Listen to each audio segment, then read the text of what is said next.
मैं हसद नहीं कर रही हूँ, ये समझना चाह रही हूँ कि यहाँ क्या हो रहा है। ये किचन की क्या हालत है? सारा किचन बिखरा हुआ है, बर्तन भी गंदे हैं और खाना भी आधा खा के छोड़ा हुआ है। एक अजनबी औरत मेरे ही घर में मेरा ड्रेस पहने हुए बैठी है। मेरी इन सब बातों की वजाहत कौन देगा? बताओ मुझे। मैं बता रहा हूँ यास्मीन, क्योंकि एलिफ को यहां पर मैं लेकर आया था। क्या?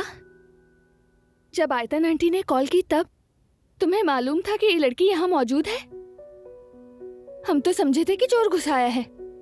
उस वक्त तुमने बताया क्यों नहीं? क्यों छुपाया हमसे? मैंने तुम्हें शाम में फोन किया लेकिन तुमने नहीं उठाया, और सुबह बिल्कुल भी वजाहत देने का मौका नहीं मिला। एक मिनट जरा।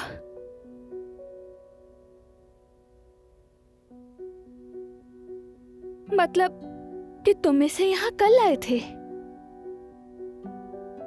यानी जब मैं तुम्हारे घर वालों के साथ तुम्हारा इंतजार कर रही थी तो उस वक्त तुम इस लड़की को यहाँ ला रहे थे?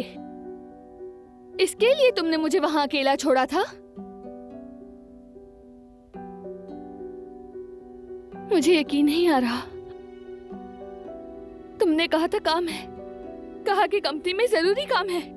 आयजा, मैं बताने वाला था मगर मुझे अब कुछ नहीं सुनना। आयजा,